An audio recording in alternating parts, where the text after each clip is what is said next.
The global image of the North Korean regime is shaped by these stories, contributing to a perception of the country as a place of extreme oppression and secrecy.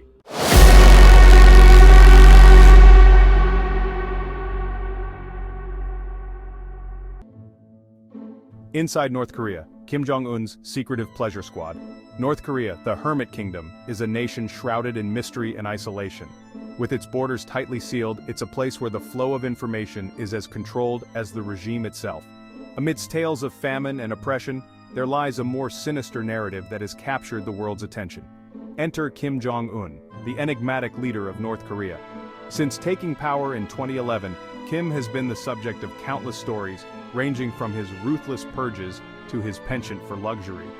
One of the most tantalizing aspects of Kim Jong Un's reign is the alleged existence of the Pleasure Squad, or Gipyeomjo. This secretive group of young women is rumored to be handpicked to entertain the North Korean elite, including Kim himself. Introduction to North Korea and Kim Jong Un's regime.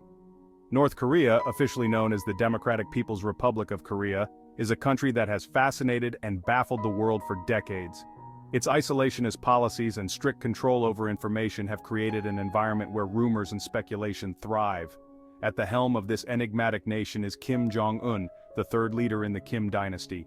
Kim Jong Un took power in 2011 after the death of his father, Kim Jong Il. His rise to power was marked by a series of purges and consolidations of power.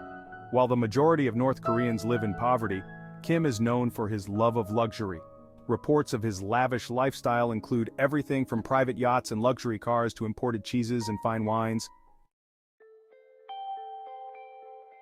Origins of the Pleasure Squad, Gipyeomjo.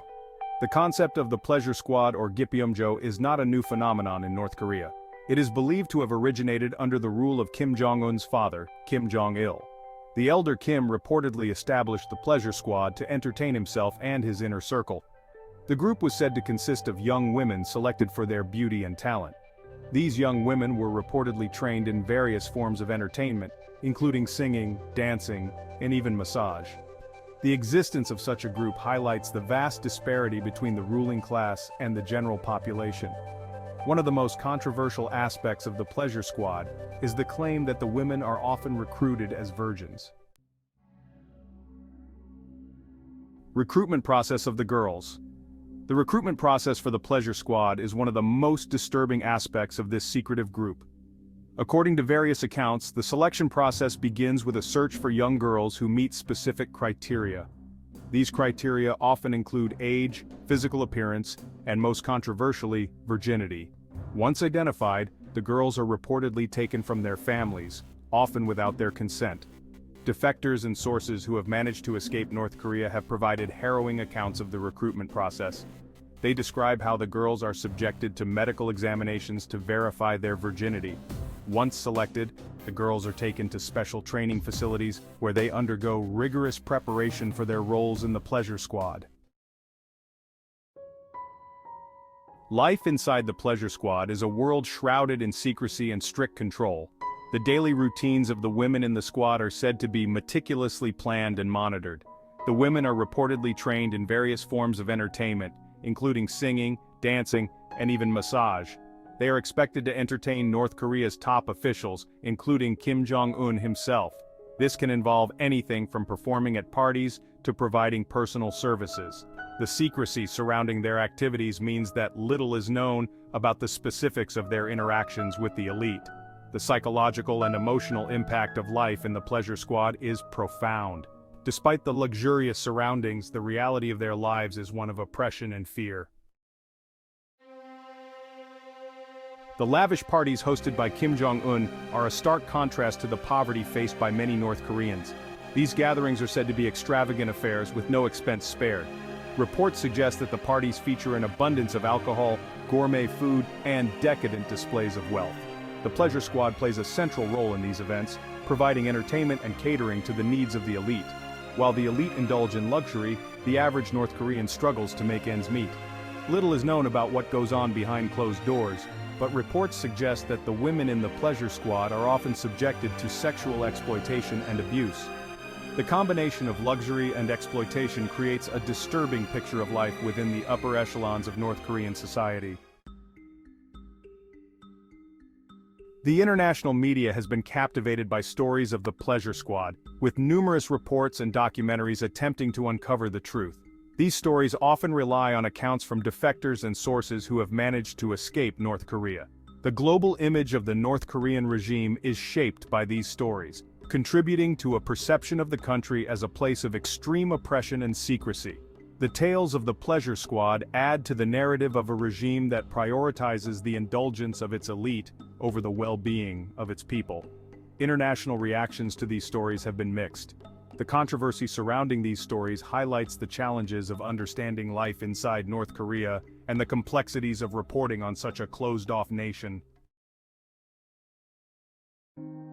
Testimonies from North Korean defectors provide some of the most compelling and disturbing accounts of the Pleasure Squad.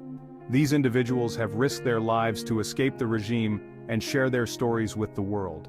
Their accounts offer a rare glimpse into the inner workings of North Korean society and the experiences of those who have been part of the Pleasure Squad. Defectors describe a world of strict control and constant surveillance. They recount how the women in the Pleasure Squad are isolated from their families and subjected to rigorous training. Despite the luxurious surroundings, the reality of their lives is one of oppression and fear. Verification of these accounts is a significant challenge. However, the consistency of the accounts and the bravery of those who have come forward lend credibility to their stories. The reports of the Pleasure Squad tie into broader human rights abuses in North Korea. The country has long been criticized for its treatment of its citizens, with numerous allegations of forced labor, human trafficking, and exploitation. International organizations and human rights groups have condemned the practices associated with the Pleasure Squad. They argue that the recruitment and exploitation of young women constitute serious violations of human rights. The global outcry against these practices has led to calls for greater scrutiny and action. The stories of the Pleasure Squad serve as a stark reminder of the ongoing human rights crisis in the country. The stories of the Pleasure Squad are not without controversy. The secretive nature of North Korea makes it difficult to verify the claims, leading to skepticism and doubt. Some argue that the accounts from defectors may be exaggerated or influenced by external factors. The regime's tight control over information means that independent verification is nearly impossible. Despite the challenges, the consistency of the accounts and the bravery of those who have come forward lend credibility to the claims. The stories of the Pleasure Squad provide valuable insights into the inner workings of the North Korean regime. The mystery surrounding Kim Jong Un's private life and the alleged existence of the Pleasure Squad is a reflection of the broader secrecy that defines North Korea. The regime's tight control over information and its isolationist policies create an environment where rumors and speculation thrive. The stories of the Pleasure Squad offer a glimpse into a world of luxury and exploitation, highlighting the stark contrast between the ruling class and the general population. They shed light on the human rights abuses and the extreme inequalities within North Korean society. The impact on international relations and North Korea's image on the world stage cannot be understated. The stories of the Pleasure Squad contribute to the perception of North Korea as a place of extreme oppression and secrecy. They highlight the challenges of understanding life inside the country and the complexities of reporting on such a closed-off nation. So what have we learned today? North Korea remains one of the most secretive and isolated nations on Earth. Kim Jong Un, with his blend of absolute control and extravagant indulgence, continues to captivate and horrify the world in equal measure. The alleged existence of the Pleasure Squad adds another layer to this enigma, offering a glimpse into a world of luxury and exploitation. The stories of the Pleasure Squad, while difficult to verify, provide valuable insights into the inner workings of the North Korean regime. The bravery of those who have come forward to share their experiences cannot be overstated.